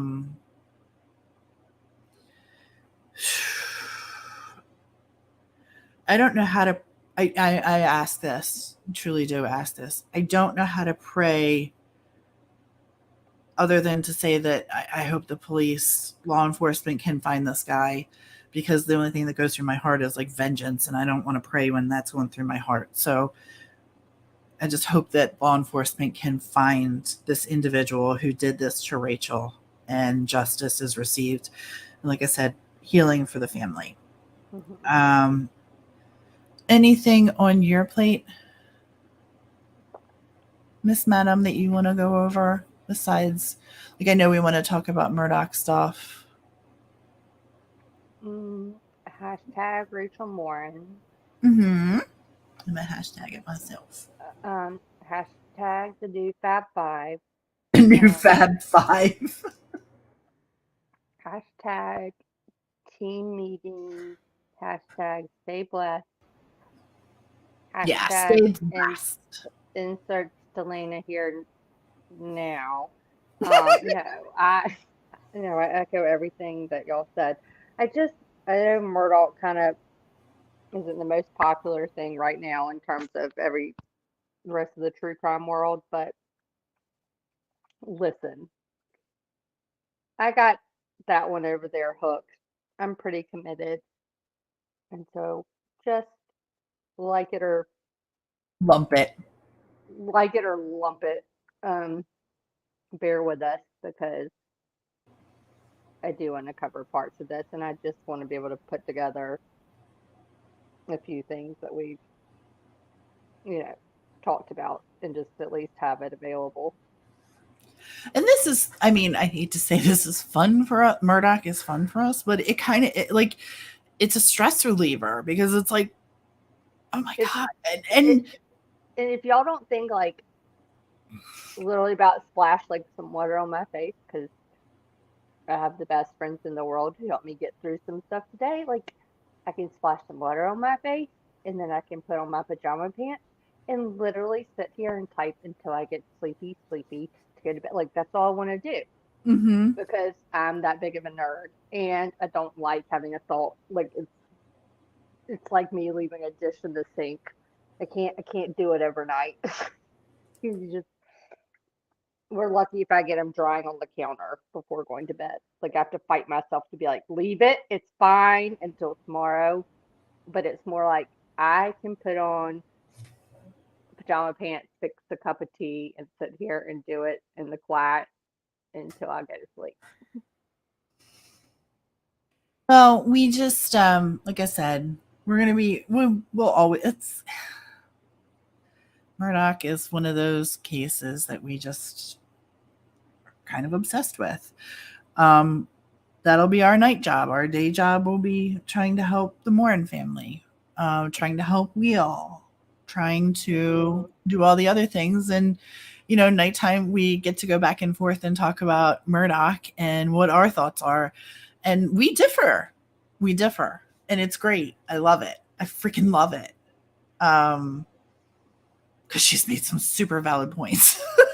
she's had me with a couple of really valid points. But she gets me too, and then she was like, "But why does it matter?" And I'm like, "No, I still know that like what you're saying is totally valid, but why does it matter? Because there's something in my brain that's like has like I Yeah, don't know. when it's just, but, and this is not a negative comment. This is like she's a dog with a bone. She gets on this subject and she's like, no, I'm gonna find out the answer. And I'm like, it doesn't matter. It doesn't exist. We don't care. And she's like, no, No, but I it need to does. know so that I know for my own good. Because I will not sleep. I will watch my ceiling fan at night until Until like no, that's exactly what it is. I'll Mhm. watch it till it falls on my face, and She's- there's a chance that could happen. it's a very strong chance I've seen your ceiling fan. Did everyone else's ceiling fans kind of sway when y'all turn them on? You Or know what I have a think big of? I think of the have the song gap Wobble. between I think About of the the gap between the wobble, baby, ceiling wobble, baby. That's what I think of your ceiling, it's baby. not so much the wobble that bothers me because the one in the den, you napped underneath it on the couch before Listen, when that it one's is on. her bedroom is a death trap. I don't know how the hell she stays in there. She has some iron thing dangling above her head by, I think, a nail and a piece of string. And she said to me one night, I swear to God, she's like, "You can sleep in my bed." And I was like, "Hell no, I'll sleep on the damn couch. This thing's like ready to." She I was every like, night. I'll take the smaller bed. You can Oh take yeah, my bed. no. Because you're not putting me under the wobble, and then you're also big time wheel, big time. And then you're also not gonna dangle this like iron thing over my head and then tell me to rest well. I don't know how you do it. I don't. You just scoot down a little further in the bed, and for the record, it's just one of those big wrought iron things. It's kind of painted. It's not It's black. It's like beautiful. It's but it was gorgeous. drilled into the brick of my grandmother's entrance of her house. It Like is so when you not came in. drilled But I into. turned it into like a headboard kind of Yeah, thing. and it's beautiful. It is gorgeous, but it's precarious. So that yeah, it is a little dicey. I used the 50-pound hook like nails or whatever. But the Oh, other yeah. thing is had my ceiling fan replaced, which is the only reason, which is why technically Tia would have been like, F that, you're sleeping in your own room. I'm taking the one that's like a cave out front with a really big, awesome comforter on it, Oh, hell yeah. and that's cold as crap because my ceiling fan had somehow just quit working. So we just got to put a new one in. I don't know. I'm assuming it's standard now that it does not need to be flush against your ceiling. I don't care if your ceiling is painted, popcorn, wallpaper. I'm going to assume the base of the fan does not need to be flush against the ceiling. Because mine is not. Like I said, wobble. Sing And it. you, That's her fan. hmm And so every day it's like Tia's like, I hope I talk to you tomorrow. Between the iron gates and the fan, I never know. Like, I could be my last time. A fan that's working its ass off to get the heat of hell out of this Yeah. room. So All right, you anyway, guys, we love you too. Thank you so much. You didn't watch Danella for 72 hours straight like I did. Thank you guys for being here tonight and listening to our nonsense and my temper tantrum in the front where the music's playing and all this crap is happening. You guys missed all that fun. kind of that was on this live. So long ago, who knows? Have a great night, and we will talk to you guys probably tomorrow. But enjoy your weekend. Be safe. Stay blessed. Yes. Go Eagles. Go Wolverines. Stay blessed. Watch football. Yes. Hashtag 55. College football rules. ACC All right. /SEC. Big Ten. Bye, you guys. Have a I great don't know what that night. means. Big Ten? Okay, bye. So yeah, I do know what that means. Bye, you guys. Right, Have a bye. great night. Take care.